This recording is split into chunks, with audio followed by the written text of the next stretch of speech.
Welcome back to Advertising is Dead with Sameer.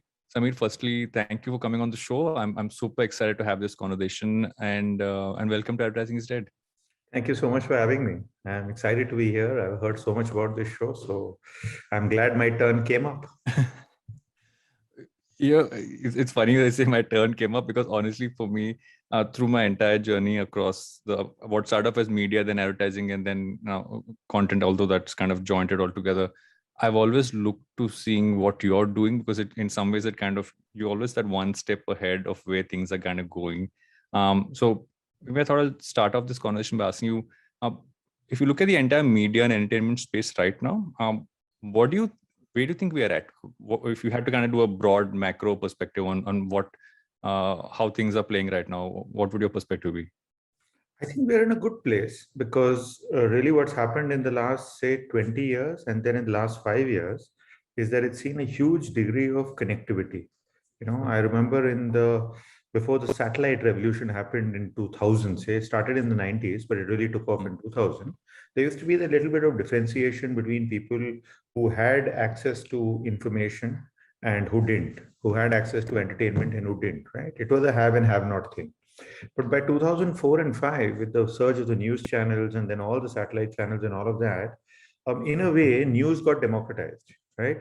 Your driver and you knew the same thing because he was watching the news channel and you were reading the Mint or whatever. So, but it's just still the same information. In 15 years on from there, with the telephony revolution and the devices and all of that, it's exploded even further. So you're talking today about India being like a connected audience of about 900 million people, 400 million on 4G, connected to all this social media, 800 million people watch TV. Now OTT has come, So I think we're in a wonderful place of, so much proliferation of choice, so much content, so much information, so much to do. I mean, it's almost like saying that there are too many shows and no time to watch. You're going to die before you can see all this. So it's a great space to be in. And obviously what this proliferation causes is a lot of fragmentation, right? Because of so many things to do, you end up, making choices and you sort of break it up. So I remember a period when Doordarshan used to be around. I doubt you were born. No, I was. It was, like a one channel fed the whole country. Yeah. And you'd wait for DD Metro to come on maybe on a weekend, which is what I had access to. That kind. And then later in the 2000s, the satellite channels came and created what we thought was fragmentation. But today, if you see, there's spectacular, fragmentation. So I think the market's gone from being a mass market to being a mass of niches, right? And now we exist in that niche, in different niches. We exist in that market and different people do different things. And the good part is that India is such a large market that even a niche in India is 100 million or a 50 million, like the size of a small country is a niche. So I think it's in a good place. You mentioned niches, and I want to pick that point up and kind of take it from this. That niche was always a tricky thing, right? And I go back to when I started off my career in television. I remember that Channel V, when we worked there, was everything was niche in that sense. MTV at some point was kind of trying to break out of that. And niche always meant that you were smaller, which meant lesser budgets, which meant lesser audience. What you're saying is interesting. Would you say it's almost flipped in that sense that if you're niche now, your opportunities are actually more interesting than if you're trying to go full scale, because risk also on expenses going to go, but also risk in terms of, okay, I'm trying to target too many audiences. Do you think that's kind of flipped up? I think it more than flipped around even before when there were niches. The thing is that, Radha was saying that now we are a mass of niches where the niches themselves are pretty large, right? So I think what's changed is like even in the old days, whether you take Channel V or MTV or Star World, that was there at the time, they used to have a very strong what is called a power ratio, right? So on an effective basis, the cost of advertising on Star World was more expensive than advertising on Star Plus. So obviously you would spend more money on Star Plus because of the high rating and viewership. But when linked to cost per rating, Star World would have a higher power ratio, right? That comes because we used to say that Star World targets a premium audience, and they are the rich and fancy people. So if you want the mass, then you go to Plus, and if you want the premium, you go to World, right? So that continues to happen. So I don't think necessarily niches mean lesser budgets or smaller. It depends. Like you take, for example, Mercedes-Benz, or the richest man in the world today is, the guy from Louis Vuitton, right? So he's just overtaken Bezos. So you argue that how can that be possible? I mean, how can that company be bigger than Amazon, right? But he's the richest because he operates in a space of ultimate niche luxury.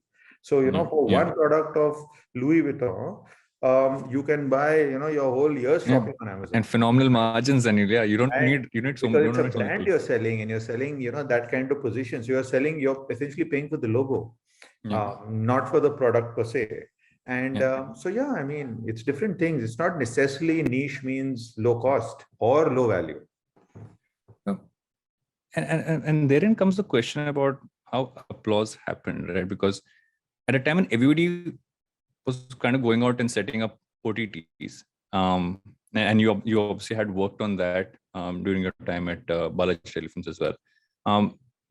The choice to start a content house or an IP house, almost from a very like Hollywood studio model, right? I mean, I've a lot of times like I'm a huge J.J. Abrams fan, Spielberg fan, so I end up looking at what they've kind of taught, and that's been one of those I think aspirations most of us have who've been on the producer side of it at some level in the smaller sense, and we've never seen that really go out apart from let's say some in smaller forms or other different forms in India. So what led you to think this is the right time to build out applause and kind of bring this model in? Well, actually, I always wanted to do this. I'm a producer at heart, and that's what I was doing before, even at Star. So, I come from that sort of, that strain. So I actually wanted to do this in '99, and you mentioned Spielberg. So I actually wanted to set up something like Amblin. Oh, nice. And I thought that in '99 I would do that. I would leave Star and do that, and that would be my life and my career future. Of course, life changed, and I got promoted, and then the next year we did KBC and Kyoki, and then I went off on a different tangent. But that is something that stayed with me. So when I got this opportunity after my stint at Balaji, and I met Mr. Birla, and he said, what do you want to do? I said, listen, I want to set up this traditional Hollywood studio. And let's start with series, and then we'll grow from there. So the sense at that time was that obviously there is the platform route that everyone goes and sets up an OTT, and otherwise there's the commissioned production house, right? Which is that you greenlight a show, and then I'll make it for you for a margin. We are in a sense a hybrid movie model where we set out to do stuff, we finance it completely, we make finished tape, and then we license it. So that was the plan.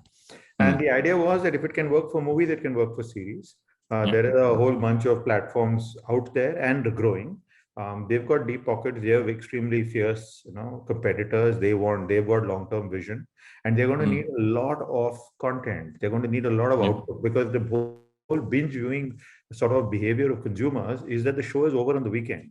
So you spend a year and a half making a show, and a consumer finishes it over the weekend, and then on Monday asks what's new, right? So then if you take that and extrapolate it into the number of platforms and the number of shows required, it's a lot, and no one is making that much. So we thought that, there's an opportunity here to do that, to take some risk, obviously, and hopefully get some reward out of it. What it does then allow us to do is to work with different producers, different writers, directors, different talent, make good stuff. We are taking the risk. So we are putting, in a sense, we are putting our money where our mouth is, and going out there and making it. And from a platform point of view, when we show it to them, it also simplifies their decision making. You got to see, if you like it, you buy it. If you don't like it, you don't buy it. So it's risk for me.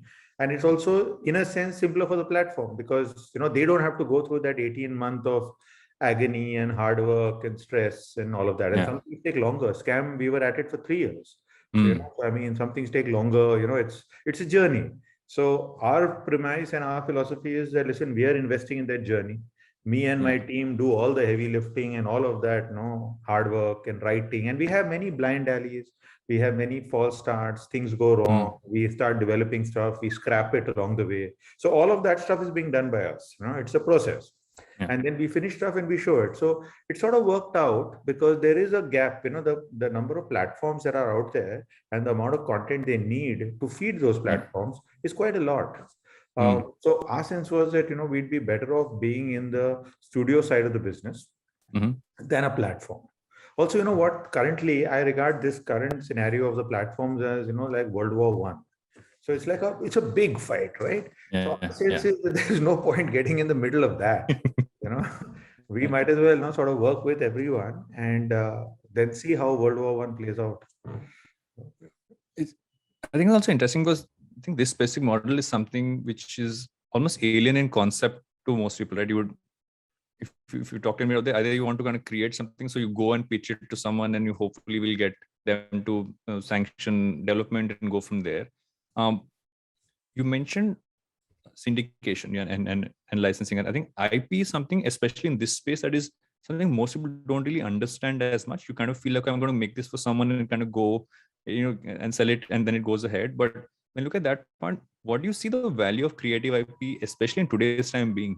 Because in many ways, because of the model you have, you actually also have a large amount of creative IP under your purview. I have always had a different view about IP. I think a lot of people in our business tend to, overestimate and overrate IP. Right?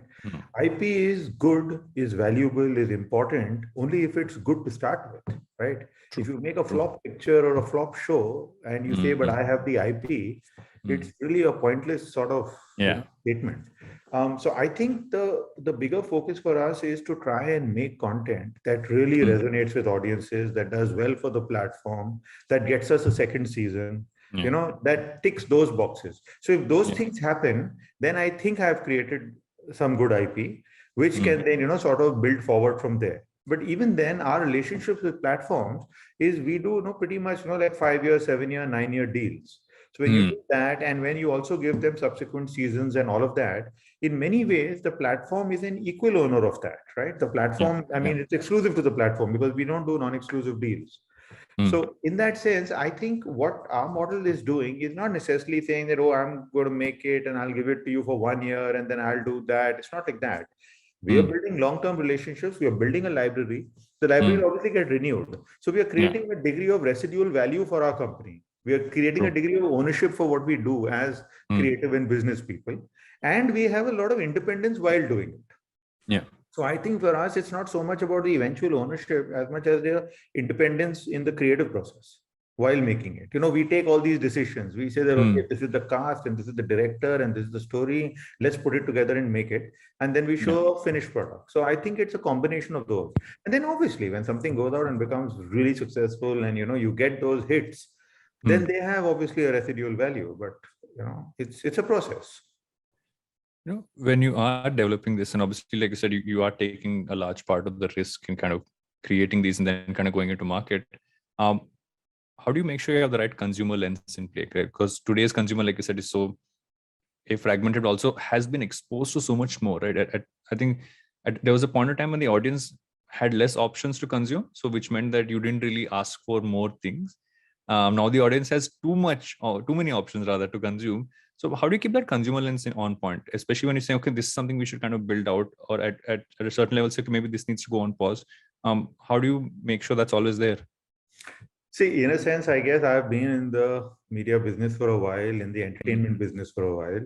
I've been programming head of channels and platforms and things like that.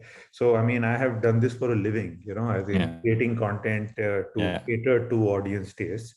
So at a studio, we follow a similar lens, a similar model. That those typical questions. Why this? Why now? For whom? Like, who are we targeting? Is there too much of this? Are we the first of the many to do it? Are we the last? Are we somewhere in the middle?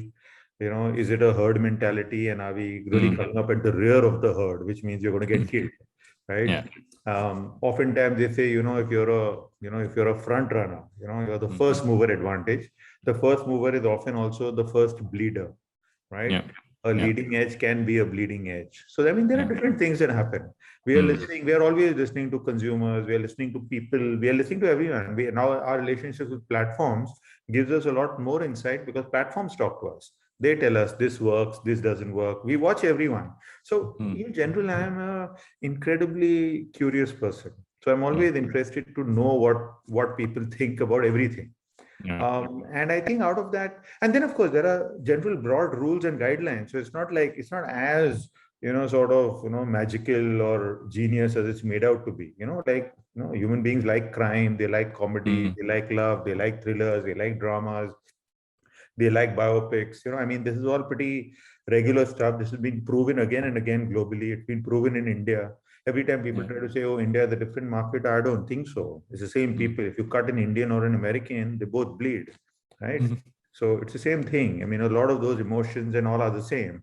What happens is there's a certain degree of cultural context, some of those things, social taboos, currently, a sort of, what is our acceptable societal code, those kind of things, which we look out for. But otherwise, I mean, I think that's what we do. That's our filter, that's our lens, of we think this thing is going to work. This is a great story. It's going to feature the following great cast. It's going to be told in this manner. It's going to be produced at this kind of budget. And we think all of this makes for, a wonderful, piece of content that is, in equal part, entertaining and enriching. And we try and sort of build it out from there. And of course, we make mistakes. We make mistakes. I mean, obviously, in what happens in a business is that your successes tend to, sort of, the glare of the success is so much that it often, hides things that go wrong. But yeah, I mean, like any other creative outfit and any other creative process, mistakes happen, things go wrong. It's not as good as we thought it would be. It started out with a certain image and it ends. It's like, happens. Yeah. You mentioned one thing about just the kind of stories that we all tell it, because, and I asked this earlier question also because this is constant conversation about how the consumer has really changed and how they've evolved. But in many ways, when you speak of formats, I love the fact that you said you broke it down across genres, because in many ways, some genres are evergreen. They'll just evolve in terms of the content, but in essence, they'll pretty much stay the same. So when you look at it from that sense, you feel that formats, especially for the kind of like, if I look at criminal justice, for instance, right? It's a format in not apart from the concept as a property, which is also very interesting to kind of always have on. And so how do you look at formats having evolved as a focus area? Because at some point it became about originality. We can have originality in between formats that really work. I know it's a slightly contrived question if I have to put it that way, but I just want to get your perspective on it because I'm a person who obsesses over formats, hence my question. Well, what happens with formats is both in the fiction space and in the non-fiction space is that a lot of these, like if you take a game show, for example, right? Or you take a sitcom, there are two classic formats, right? So game shows have been around on world television from the 40s. And sitcoms have been around on US television from the 40s, right? So there was the Lucy show as a sitcom. And there is, whatever the early, some money game show, win a quiz or some such stuff.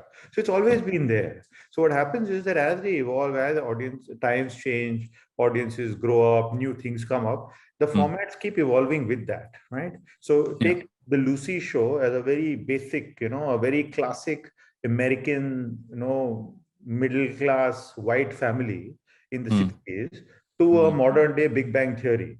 It's the same format. It's shot in one single set in a single room, and there are a bunch of people who crack jokes, and there is, canned laughter and emotions and relationships and all of that. And all of these are reflective of the society they exist in. So if you take the Lucy show and compare it to Big Bang Theory, actually there's no difference. So if you take it and compare it to Modern Family, there's no difference. So Lucy show was about the Lucille Ball family. This is about the Modern Family. But the people have changed, the relationships have changed, all of that has changed. So a lot of the beats are the same and a lot has changed. And actually that is how evolution works. So, everyone thinks of evolution as a straight line going forward in the future. That's what everyone thinks evolution is. But actually evolution is like it's a coiled circle. It goes like that. That's why they say that what goes around comes around.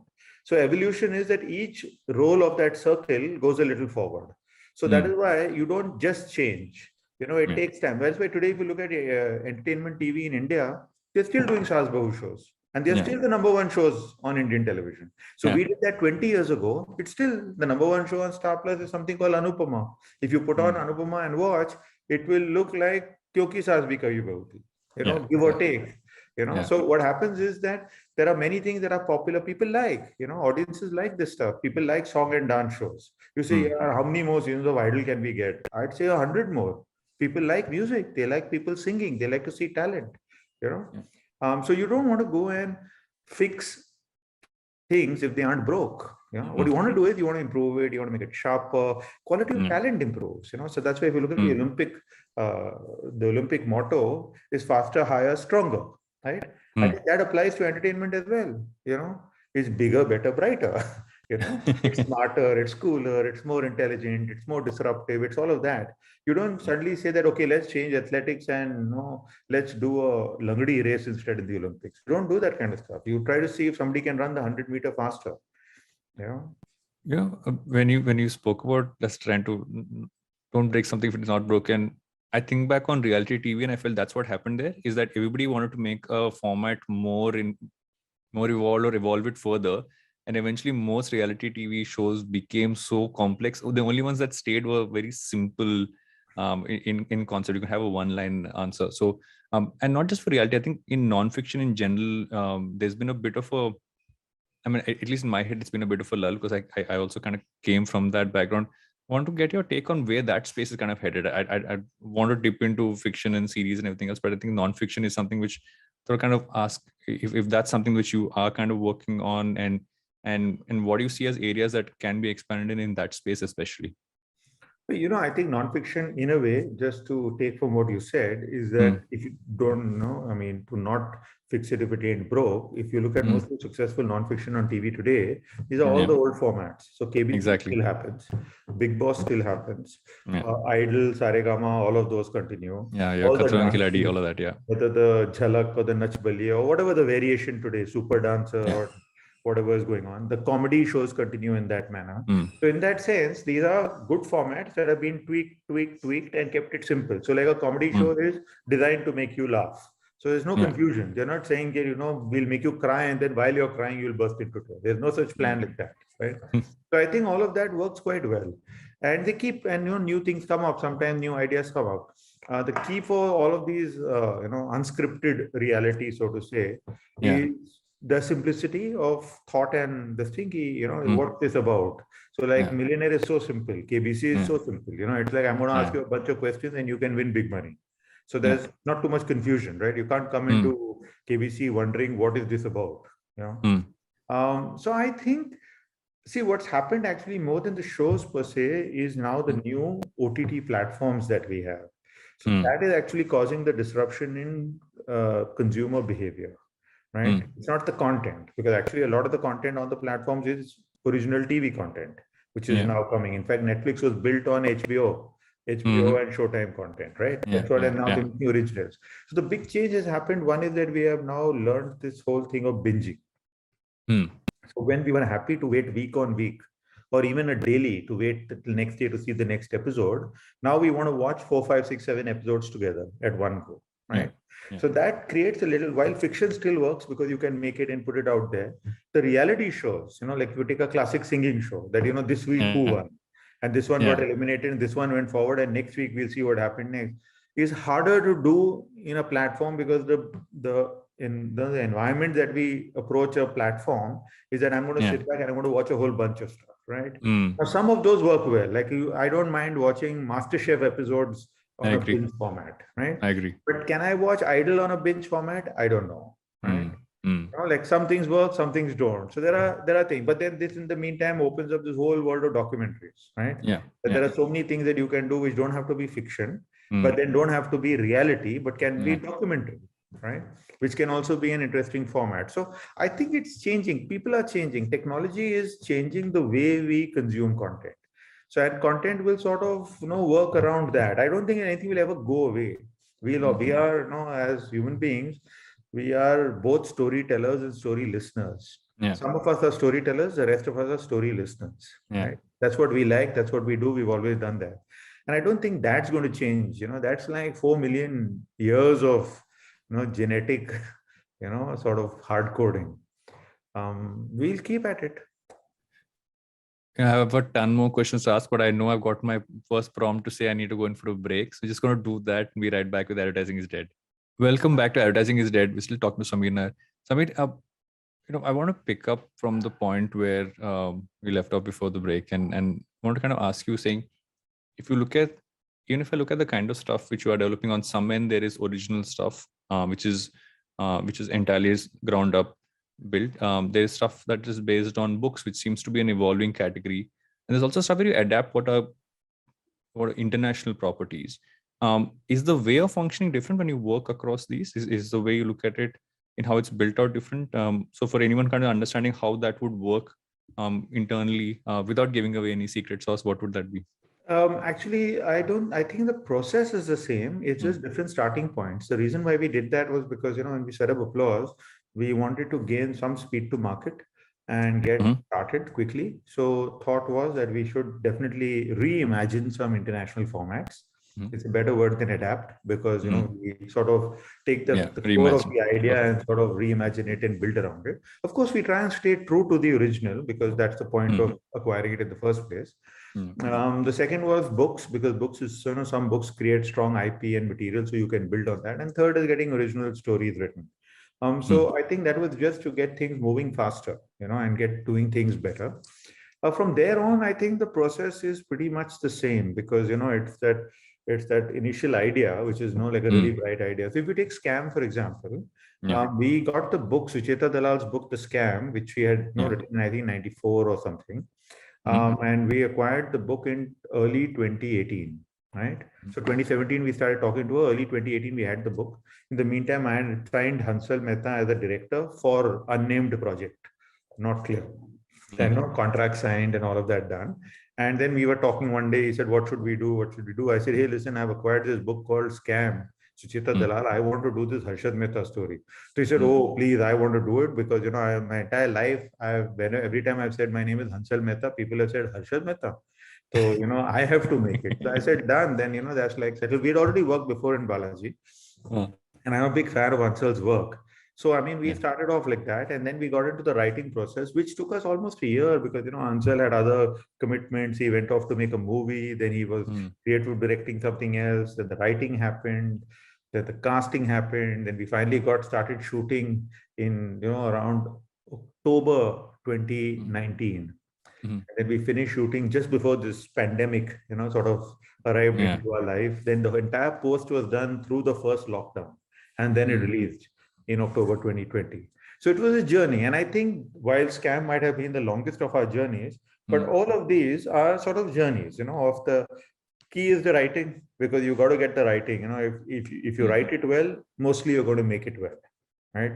And if it's written badly, it's not going to get fixed in, like, oh, we'll film it and see, or we'll fix it in post.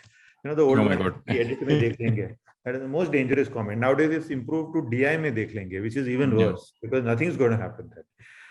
So yeah, it scares me sometimes. That's the process. So I think it's a lot of writing and developing and sort of improving on that, sharpening, all of that kind of stuff. For all three, whether it's a book or adaptation or original.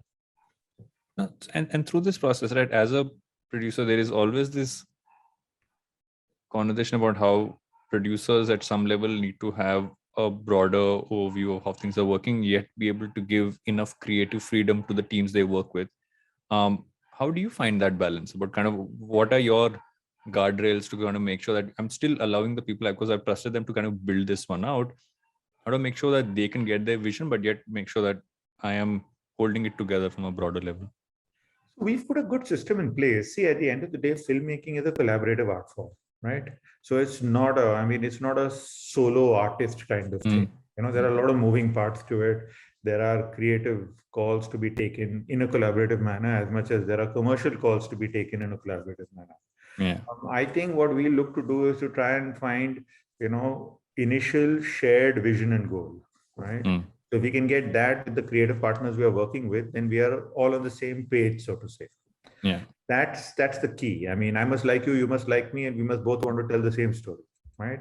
If we have any difference of opinion on which story we're trying to tell, we should sort of iron out those wrinkles up front, so that we are always clear what story we're trying to tell, right? Once that's done, then it's the process. The process is a degree of, talent management, ego management, relationship management, because, you're talking about, creative people, mavericks, eccentrics, tantrums, divas, all sorts of people, right? And that's the fun of this business. I mean, if everyone in the group agrees with each other, then all of them are unnecessary, right? So you So it will want, be a really boring project. yeah, it'll be terrible. Yeah, I shudder to think what that might be. So then you need people with different opinions, and you need that conflict, Yeah. because I think out of conflict comes excellence. It comes out of that. But then there is the whole thing of managing that conflict. So manage the conflict to the point of where it's productive and not unproductive. It Yeah. shouldn't get into there's so that I think that's the process, and that's what we do. So I mean, in that sense, see, every time we are working, all our great directors and creative showrunners that we work with, we go to them in the first place because we want their creative wisdom and genius and thought and originality, right? So which is why you see all the shows that we've done, each of them, while they are all from the house of applause, each one has a unique stamp, and each one has the stamp of its director, or if it's whoever, even if it's an adaptation, like we did Hostages, but Hostages one is very Sudhir Mishra, right? It is distinctive from Criminal Justice one, which is very Tigmanshu and Vishal Surya. So we do that. Scam has got a Hansel swing to it. Hasmukh has got a Nikhil Advani kind of a play to it. There's different people who do different things, and we work with all these people. So I think it's about being collaborative. This business is about collaboration. So it's definitely not our way or the highway. And it's definitely not that we are, a company that just signs checks and gives it to you. So we are not the financer. We are your creative partner. Yeah. As I was doing so I generally do a limited amount of research for every conversation, because I want to make sure I get enough stuff, just freewheeling of a conversation. But one thing that kept coming up about you was that you have an immense attention for detail across all projects. I want to ask you what that means to you. What does attention to detail mean to you? Well, I don't know. See, I tell you what, I like what we do. I like this business. I like this business of telling stories and creating content and, putting it out there to consumers. So I genuinely enjoy that. So attention to detail for me means that, usually whenever anything goes wrong, it will be because of something that you overlooked, right? And in hindsight, everyone is a genius, right? So we just try to bring a degree of foresight into everything. So for me, attention to detail is that I genuinely like to look out for all the things, and I keep building on that. So like we try and create, like how we have a commercial algorithm, we keep trying and building a creative algorithm. Like what should we do? What are we saying? Does it like so another thing we did is you read a script. So I give it back to the team and say that, okay, so just highlight for me what you call our memorable dialogues in this. So, so then, and if you can't highlight anything, that means then even you as a creator think that nothing is memorable here. Yeah. What's the definition of memorable? Why don't you tell me what the definition of memorable is? So like, I think if we keep pushing ourselves and keep trying to improve on it, we can, the fight is to, avoid mediocrity, because everything can be good, but good is not good enough. You've got to go for greatness. You've got to go for that. So, I mean, you may not get there, of course, but you must at least try. So I think detail comes from all these little things. Every little thing counts. The devil is in the detail. And so you got to fix that. So, and I have a good memory actually. So, I remember things, and I read and I watch everything through a pure consumer lens. It's not like not like an entertainment executive and all of that. So when I'm watching it, if it's holding me, if it's involving me, if I'm sort of drawn to it and attracted to it, good to go. No personal prejudice must come in the way of telling a good story. So true.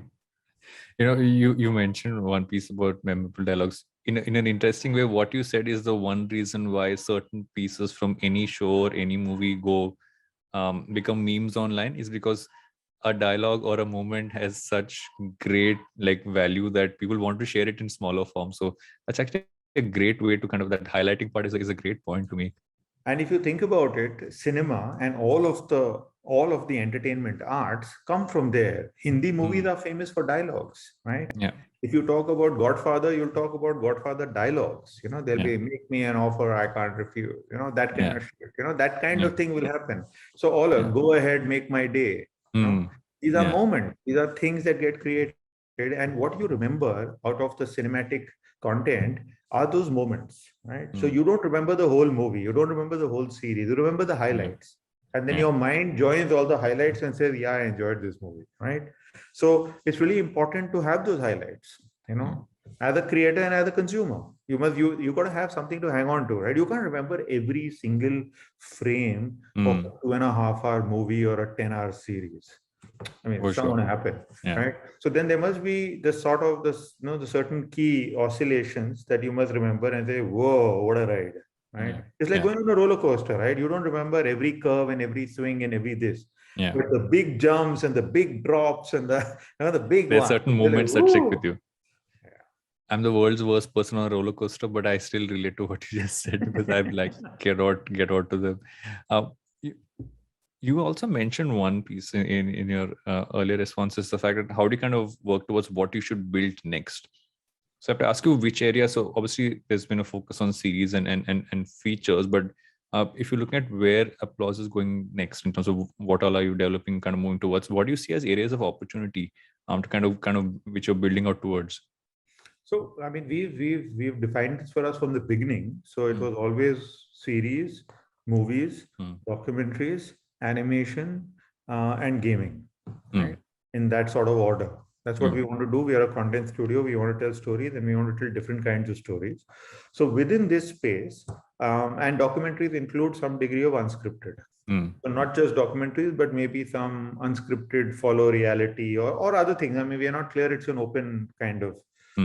So that's what we are doing. So, I mean, we've also already built out our movie slate, which is going to start releasing actually coming towards the end of this year.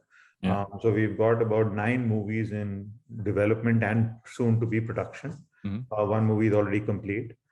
We are developing some documentaries because I think that's a great opportunity to tell some wonderful stories using the documentary format rather than the fiction format, which is, a little bit more sort of, complicated. Animation, I really love. We're going to, in fact, make a big animation announcement next week. So that's something that's been in the works for a while.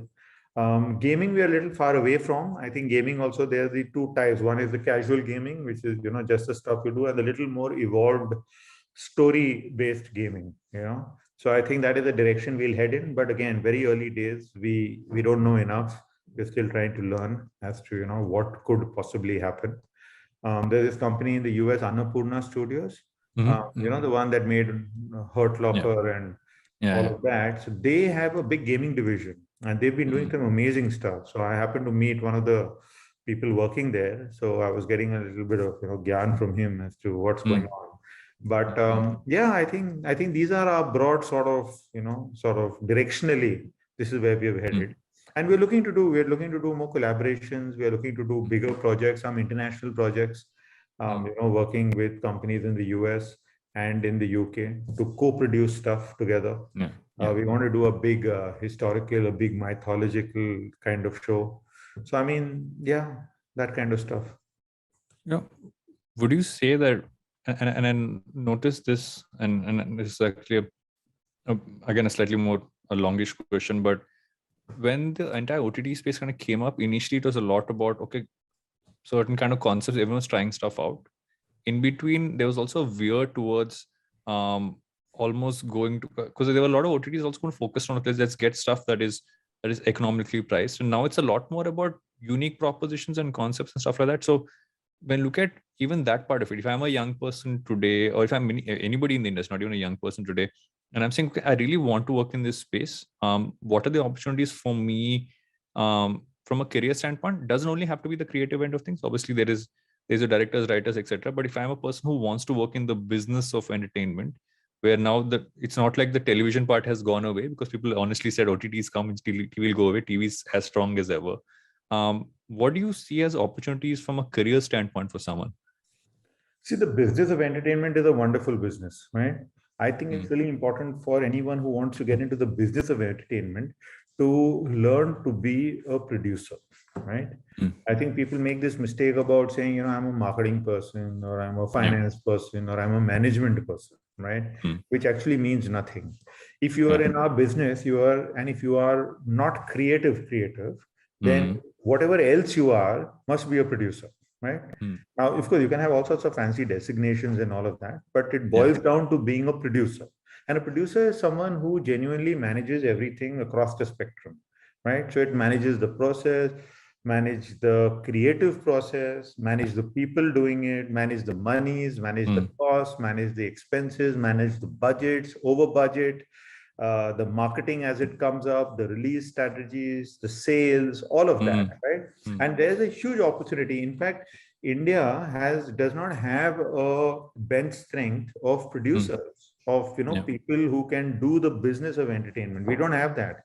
Everyone goes and joins channels or platforms and becomes some sort of quasi, I'm an EP kind of thing, or I'm a creative director or something. But that's okay. And I mean, that's a good thing to do. But the business of entertainment, and the Americans have a big advantage because they've had 40, 60, 80 years of this studio model. So they have built out these sort of, the business executives of entertainment. So I think it's a big opportunity. I think there's going to be even more, because as this market grows and as it expands, we are going to need people who are smarter, better, but they are already there. I mean, most of the guys whom I work with are really smart. I mean, they are way smarter than what we were 20, 30 years ago. The younger crop are quicker on the uptake, get things faster, they understand it quicker, and also they don't have any of our legacy. They don't have any of our baggage. They're like, almost like born in a digital world, born in this, they're born with OTT kind of thing. So I think it's really about being a producer.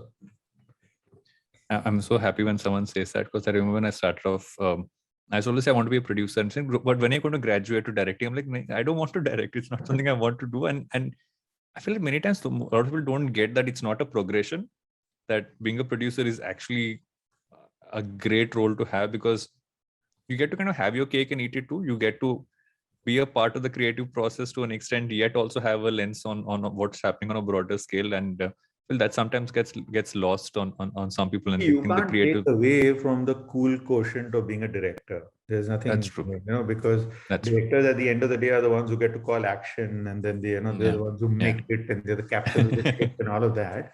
And of course, actors love directors. Actors don't necessarily love producers. But that being said, it is also about individual skill, about individual talent, right? So I mean, there's no point in being a bad director if you can be a good producer. Yeah. So towards the end of every episode, I ask my guests a set of questions that are not at all about the work. It's actually been the same set of questions I ask, and I always lead up with this part. And my first question generally is that, what do you spend a lot of time doing outside of work, that you actually like, that takes up a lot of your that I actually love doing, that you actually obsess over? Could be consuming something, could be just spending time doing something. What is your activity or sorts on that front? I did read that you were an astrophysicist enthusiast as a kid. I don't know if that's still something that you focus on. So actually, if I'm not working, then I read a lot. So I continue to read a lot. I'm quite a voracious reader, and I have a very, very sort of diverse taste in reading. So I like, obviously, physics. I like all sorts of sciences. I like history. I like biography. I like science fiction. I read a lot of, sort of modern political thought kind of thing, those kind of stuff. I read some fiction. I read a lot of fiction when I was younger, and then I thought of zeroed in on what I defined as my broad themes, that what I like. So then, since then, I've not been such a big fiction reader. So unless I'm going to be making it, I don't necessarily read it. I'm drawn to nonfiction in the reading space. And if I'm not reading, then I'm watching content, which is mostly movies and shows. So I'm quite a voracious consumer of this content, both what we make and what others make. So I like that. And it's sort of language and region agnostic. So I can watch anything. I mean, any good recommendation I'm interested to know. I'm broadly drawn to things of a more of a commercial or entertainment nature. So while I watch a lot of crazy science documentaries and all of that stuff, in the fiction space, I'd be more likely to watch, a commercial potboiler than an art house, sort of masterpiece. More likely, you don't know. Beyond that, what I like sport. I play a few sports. I keep injuring myself, so the nature of sport changes. So I used to play tennis, then I played squash. I play a lot of TT in any case. I try to play cricket, but then I get injured, so then I stop. So that's one big deal in my life. And yeah, I think it's thing that I'm a foodie. I like to eat food. I have a little farm, so I go and faff around there and do things like that. Yeah, I'm quite regular that way.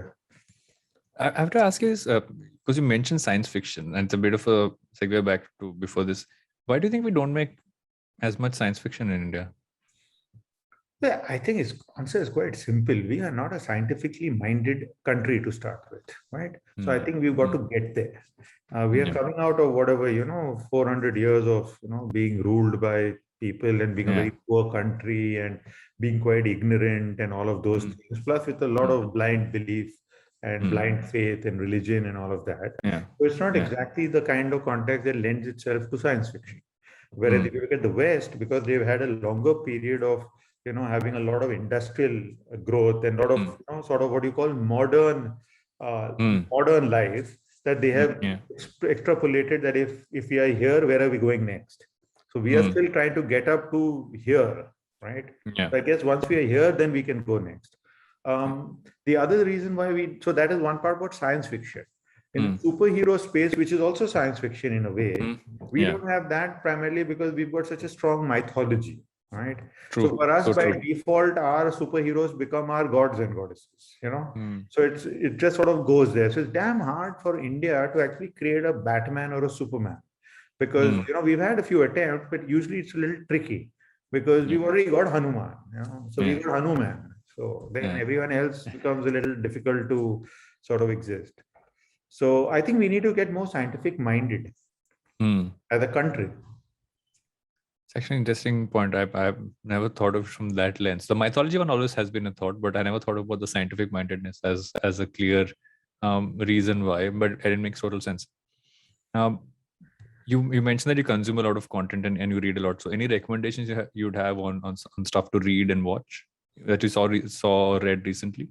My read is a very, it gets a little serious and sort of maybe boring for others, but I read lots of, I just now got a new book on the life of the Buddha.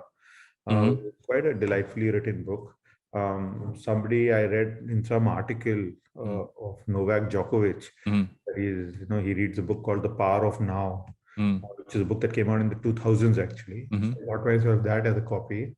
I found an old book that I had read many years back and I found it in the bookshelf, so I bought it out again. It's called The Dancing Goolie Masters by Gary Zukav. It's about the modern physics and it's mainly like physics and philosophy, that kind of stuff.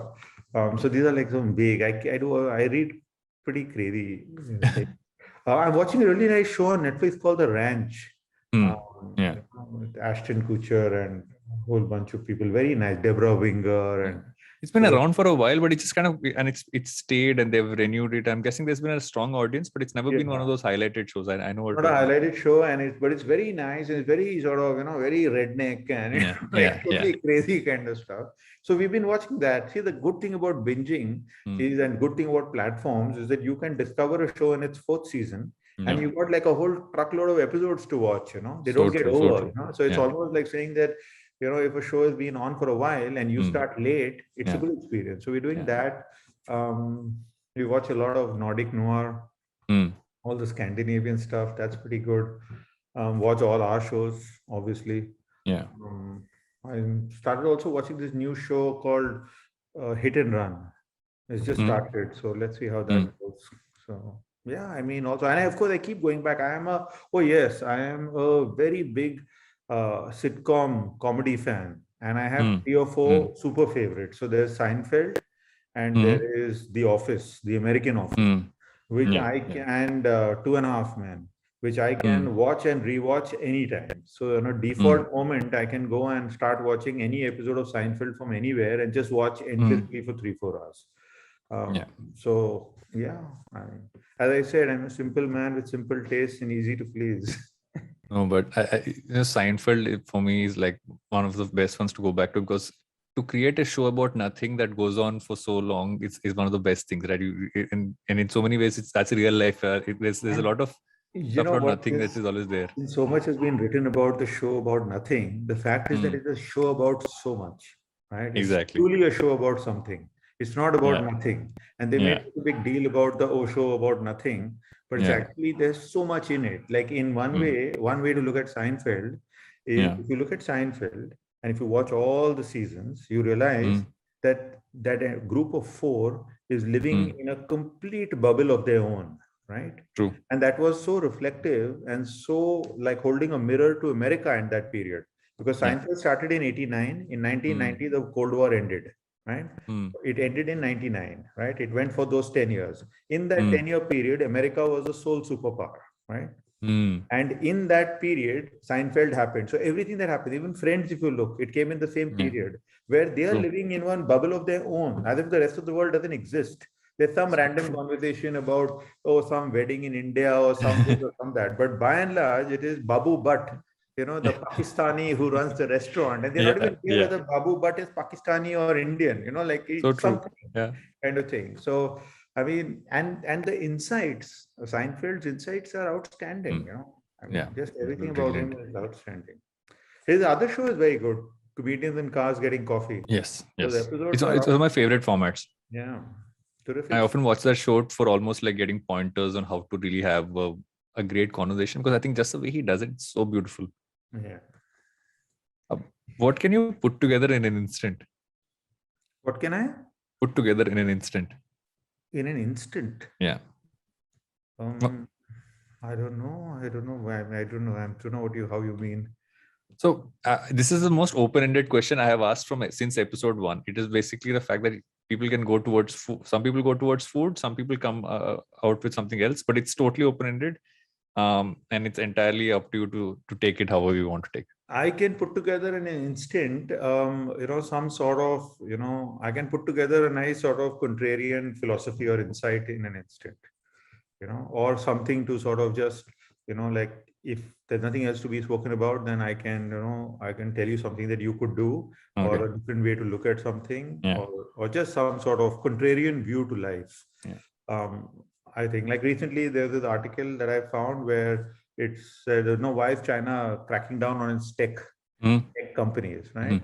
So a really nice thought that the reason, currently modern tech is all consumer tech, right? And consumer tech is being listed on the stock market and becoming billion-dollar companies. Yeah. These billion-dollar companies are in process attracting all the best engineers from MIT and IIT and all of that. So our finest minds are going towards creating an ad selling algorithm or some, how to deliver your pizza hotter or something like that. Is that the best use of our minds? Yeah. Right? Is that what the best minds of this planet should be doing today? Finding an ad serve algorithm for Facebook, or should they be doing something more significant and meaningful? Wow. It's a good thought. I like those kind of thoughts. So in an instant, I can go very quickly into thinking of stuff that is contrarian or different or disturbing or uncomfortable.